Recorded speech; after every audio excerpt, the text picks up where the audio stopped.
Selamat malam, kita bertemu lagi dalam bahasan PMBOK 6 Edition Process Flow,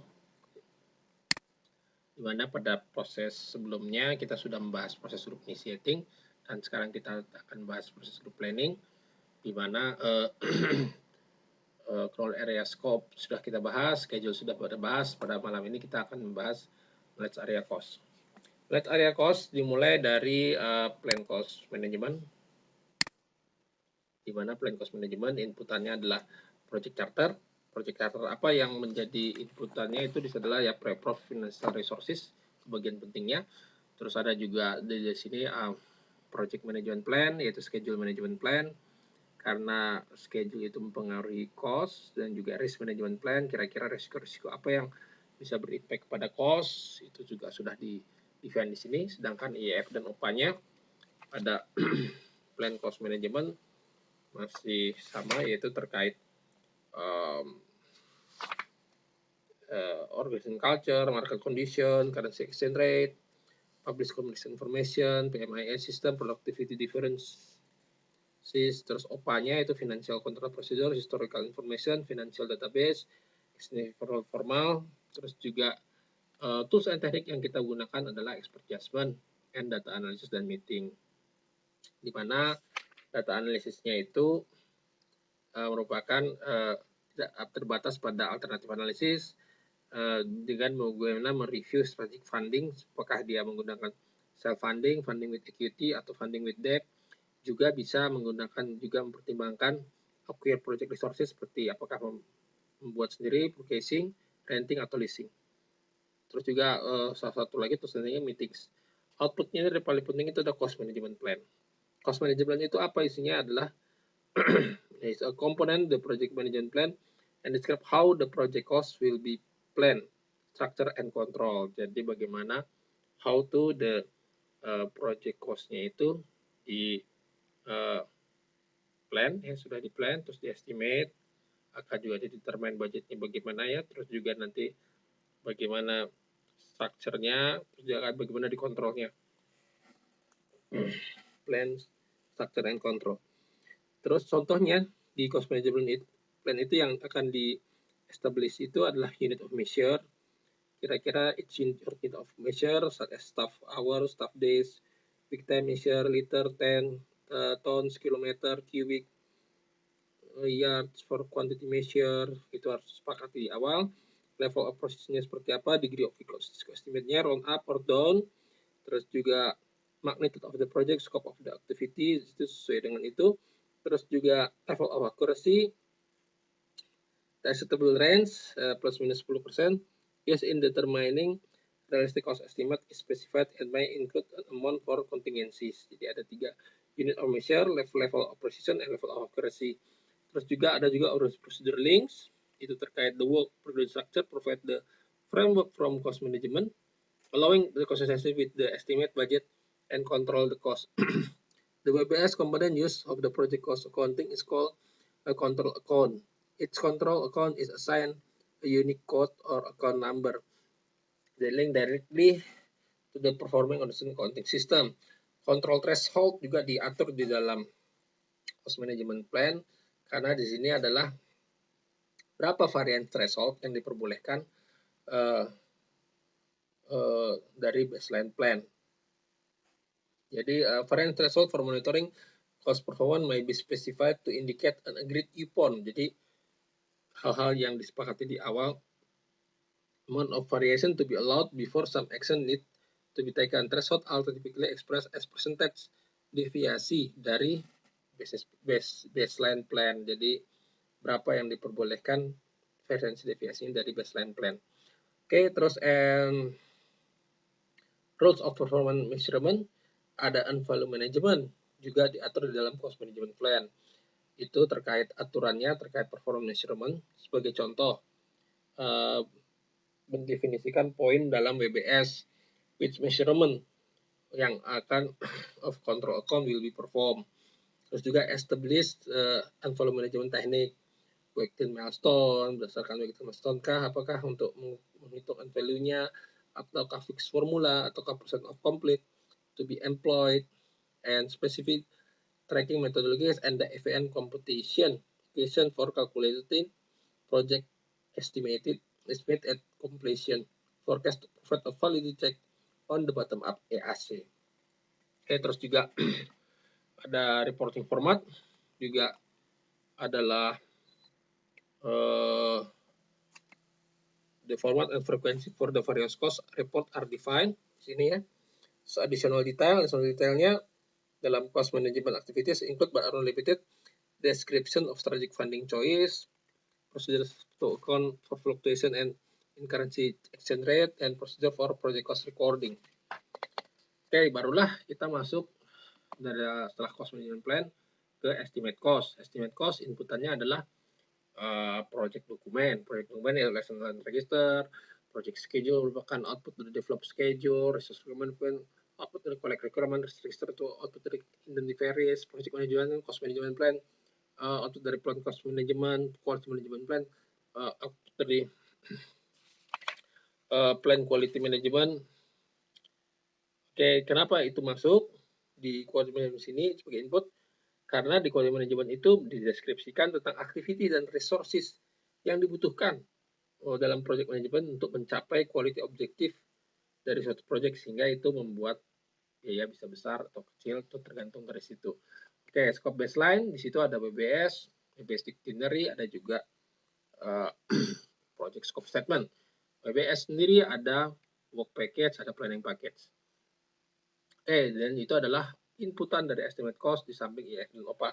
IF-nya apa dibanding OPA? IF-nya itu adalah market condition, publish commercial information, exchange rate and inflation. OPA-nya apa? Cost estimating policies, cost estimating template, dan historical information and lesson dan repositories. Itu digabungkan jadi input adalah estimate cost. Estimate cost-nya itu menggunakan tools and technical expert judgment. Pertama, itu yang sudah orang ahli, ya, panggil tenaga ahlinya, atau kita beli data dari orang yang ini. Kalau misalkan kita beli data dari eksternal, itu masuk ke IF. Oke, terus juga analogous estimating itu data historical, parameter estimating itu historical juga, tapi project yang sama dan juga measure-nya ada, ukuran measure-nya ada di situ. Itu berbedanya sama analogous. Bottom estimating itu dijumlahkan dari aktivitas yang paling bawah sampai ke atas, sehingga begitu tahu total cost-nya dari seluruh aktivitasnya itu totalnya pada kumpulan itu di sum-nya itu berapa total cost-nya. Misalkan level 1, 2, 3, 4, 5, artinya pada level 1 itu berapa jumlahnya dijumlahkan ke semuanya di bottom up estimating. 3-point estimating itu ada dua, seperti biasa triangular, ada juga perten beta. Triangular itu pessimistic plus positive likely plus optimistic dibagi 3. Kalau port atau beta itu pessimistic plus 4M plus optimistic dibagi 6. Kapan harus pakai triangular? Itu ya karena datanya dikit, misalkan untuk brownfield. Tapi untuk yang greenfield yang sudah datanya banyak, itu biasanya menggunakan yang per beta karena datanya sudah lebih banyak. Oke, terus juga ada data analisis. Setelah mendapatkan datanya, terus analisis, lakukan alternatif analisis. Alternatif analisis biasa dibandingkan ya antara beberapa alternatif, mana yang akan dipilih. Biasanya yang digunakan untuk mengevaluasi cost, schedule, resources, quality impact of buying versus making deliverable. Atau contohnya ada juga reserve analysis di sini. Nah, reserve analysis itu atau untuk termasuk dalamnya adalah contingency reserve, yaitu ya known unknown. Oke, di berapa kira-kira yang akan dimonetize, yang akan dimasukkan ke dalam contingency reserve itu adalah output dari perform quantitative risk analysis, di mana di situ dimonetize setelah diprioritisasikan di perform quantitative risk analysis. Nah, itu didapatkan angkanya untuk menjadi bagian dalam menentukan reserve analysis. Oke, terus ada cost of quality. Cost of quality di sini untuk mengevaluasi cost impact dari conformance dan non-conformance-nya, kira-kira berapa probabilitas kejadiannya dan juga berapa uangnya yang seandainya itu terjadi yang dikeluarkan untuk non-conformance cost. Conformance cost itu before terjadi failure. Kalau non-conformance cost itu setelah terjadi failure. Itu ada internal, ada eksternal. Oke, terus ada project management system, itu bisa pakai software Primavera atau project apapun juga. Spentek juga bisa. Terus juga decision making to voting, ada UMPA, anonymity, majority, dan plurality. Oke, outputnya adalah apa? Yang paling penting adalah estimate cost. Estimate cost estimate-nya ya yang dihasilkan itu termasuk direct labor, material, equipment, services, facility, information technology, and special categories such as cost of financing, including interest rates, change in charge, inflation allowance, exchange rates, or a contingency reserve. Jadi cost estimate di sini adalah sudah termasuk seluruh biaya yang dibutuhkan untuk menyelesaikan proyek, di mana di dalamnya juga sudah ada contingency amount untuk yang identified risk, itu yang non unknown, dan juga manajemen reserve juga sudah ada di sini, di mana untuk yang unknown dan unknown, ya, untuk resiko yang unknown dan unknown, to cover unplanned work. Oke, itu adalah hasilnya dari cost estimate. Terus juga di sini juga ada basisnya, basis of estimate sebagai dasar untuk asumsi yang kenapa cost estimate-nya dilakukan sekian. Supporting-nya ya, supporting detailnya itu misalkan contohnya documentation of the basis of estimate, documentation of assumption made, apa yang dilakukan, the documentation of any known constraint, documentation of identified risk included when estimating cost, terus indication of the range possible estimates to indicate that the item is expected to cost between a range of value. Terus juga indication of the confidence level of the final estimate. Oke, terus juga ada project document update, di mana itu ada 3, yaitu assumption log, asumsi-asumsinya dimasukkan ke situ, lesson register juga ada dimasukkan ke situ, dan juga risk register, di mana ada perubahan di antara ketiganya project document update di-update. Oke, setelah dapat output cost estimate, maka dibikinlah determine budget. Determine budget, untuk proses determine budget, inputannya adalah agreement, itu hasil dari contract procurement yang dari kontrak yang sudah jual, berapa uang yang dijual ke vendor, atau berapa yang uang diterima bila kita menjadi vendor. Dan juga ada IF-OPA, ada juga project dokumen, yaitu basis of estimate, cost estimate tadi, project schedule, yang dari output dari develop schedule, risk register dari identify risk, terus juga project management, cost management plan, resource management plan, project management, scope baseline, yang tadi sudah kita bahas, BBS itinerary, dan juga project scope statement, business case, benefit management plan, business case juga yang pada awal tadi, juga ada benefit management plan terkait NPV, IRR, ROI, segala macam, the largest is better ya. Oke, terus juga IF-OPA itu ya, terus ini OPA estimate cost, factor that can influence the estimate cost process include but only limited, misalkan exchange rates tadi ya. For large scale project, the extend multiple years, misalkan dia multiple years with multiple currency, the fluctuation of currency need to be understood and will into the determined budget process. Oke, terus OPA-nya apa? Yaitu existing formal and informal cost budgeting, related policies, procedure and guideline, historical information and lesson and repository, cost budgeting tools, and reporting method. Oke, tools and teknik yang digunakan apa dalam determine budget? Ada expert judgment, ya, terus juga mengetahui proses similar project seperti apa, information industry discipline application areanya bagaimana, financial principle seperti apa, funding requirement and resources, and sources-nya itu dari mana, itu sudah bisa digunakan dengan terus yang teknik ya. Terus juga cost aggregation, cost estimate are aggregate by work package in accordance with WBS. The work package cost estimate are then aggregated for the higher component level of the WBS, such as control account. Jadi dijumlah gitu sampai ke control account, and ultimate for the entire project. Data analysis teknik yang digunakan dalam budget to reserve analysis. Oke, reserve analysis itu yang tadi ya, untuk menghitung konto contingency reserve, dan juga di situ juga ada manajemen reserve untuk noun dan untuk noun unknown, dan juga untuk unknown ya. Oke, itu sudah masuk di situ ya. Oke,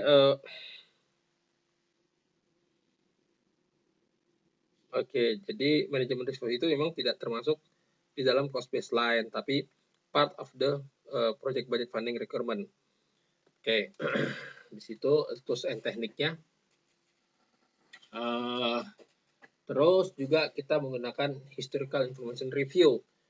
The historical information used to develop a model is accurate, parameter used in the model are readily quantifiable, model are scalable, funding limit reconciliation, dan ini adalah expenditure funds should be reconciled with any funding limit on the commitment of fund for the project. A variance between the funding limit and the planned expenditure will sometimes necessitate the rescheduling of work to level out the rate of expenditure.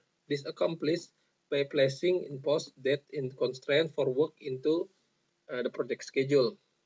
Terus ada juga financing. Financing entails acquiring funding for project.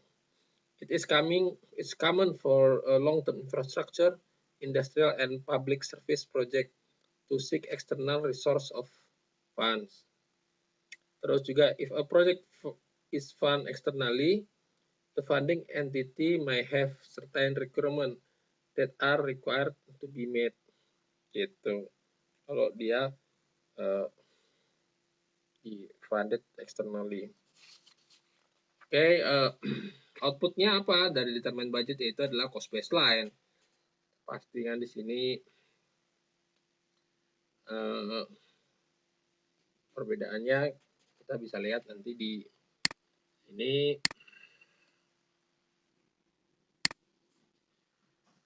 Oke.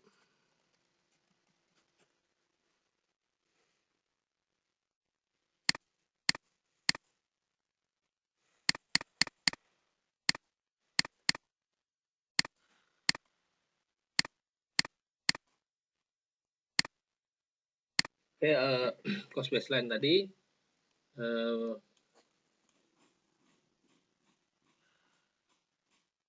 terdiri dari ini adalah cost baseline, di mana jumlah keseluruhan itu adalah project budget, itu adalah penjumlahan antara manajemen reserve dan cost baseline, yang ini untuk yang unknown risk ya. Terus cost baseline itu juga itu ada yang tadi bottom up estimating tadi, yang menggunakan control account dari yang kecil sampai yang besar, jumlahin berapa. Di mana cost baseline dan control account itu terdiri dari contingency reserve untuk yang resiko yang non-unknown. Dan juga work packet cost estimate. Work packet cost estimate dibagi terdiri dari activity contingency reserve, yaitu per aktivitas contingency reserve ya, aktivitasnya ya. Terus juga activity cost estimate, penjumlahan antara keduanya. Oke, terus juga ini adalah funding requirement.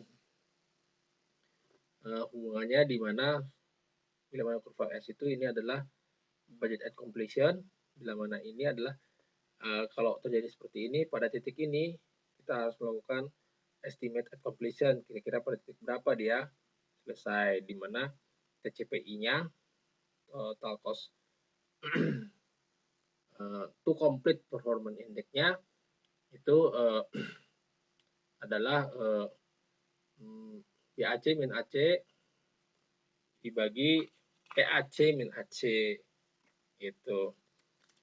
BAC min FV, BAC min FV sisa dana dibagi sisa pekerjaan dibagi sisa dana BAC min FV, sisa dana sisa pekerjaan dibagi sisa dana, yaitu EAC juga, bukan BAC lagi. Kalau BAC ya nggak akan cukup, jadi EAC min AC costnya karena sudah molor, costnya sudah over sini. Terus juga ini funding requirement-nya nih, ini cost baseline-nya, funding requirement-nya seperti ini. Jadi pada titik sini dananya keluar, pada titik ini dananya keluar, pada titik ini dananya keluar, pada titik ini dananya keluar, pada titik ini dananya keluar.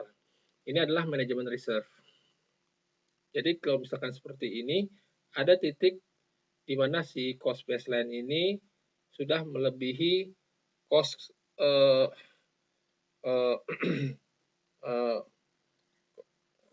cost estimate ini ya, work packet cost estimate dan contingency reserve, di mana dia sudah melewati cost baseline dan sudah menggunakan manajemen reserve. Nah, di sini dia harus karena sudah impact knowledge area baseline ya untuk ini, maka perlu submit change request dan juga masuklah ke 7 step CR tadi yang masuk ke PICC, look for the option, assess the change ya, lihat dulu assess the change dulu, look for option, bagaimana approve atau reject gitu ya. Terus juga update in change log bila sudah dipilih, terus juga adjust PMP project document baseline, dalam hal ini adalah cost baseline, baru manage stakeholder expectation, apakah sesuai dengan stakeholder expectation di manage ya. Oke, di situ adalah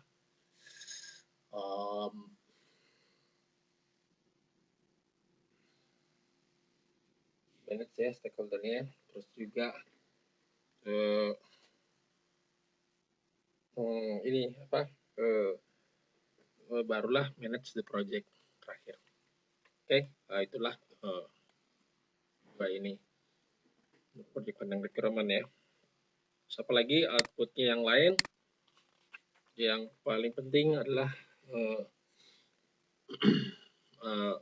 project dokumen juga updates ya, kalau misalkan ada perubahan terhadap cost estimate-nya ya, juga project schedule mempengaruhi schedule, sehingga kalau misalkan cost-nya naik, schedule-nya lebih pendek, cost-nya kecil, cost-nya project-nya jadi lebih panjang, risk register-nya juga semakin berubah. Kalau banyak critical path-nya, risikonya bertambah. Nah, itu masuk ke update risk register-nya, masuk ke project dokumen.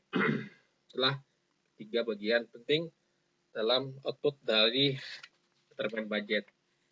Dengan demikian, selesailah kita proses grup planning dengan knowledge area cost. Kita akan melanjutkannya lagi nanti ke plan quality management. Terima kasih, selamat malam.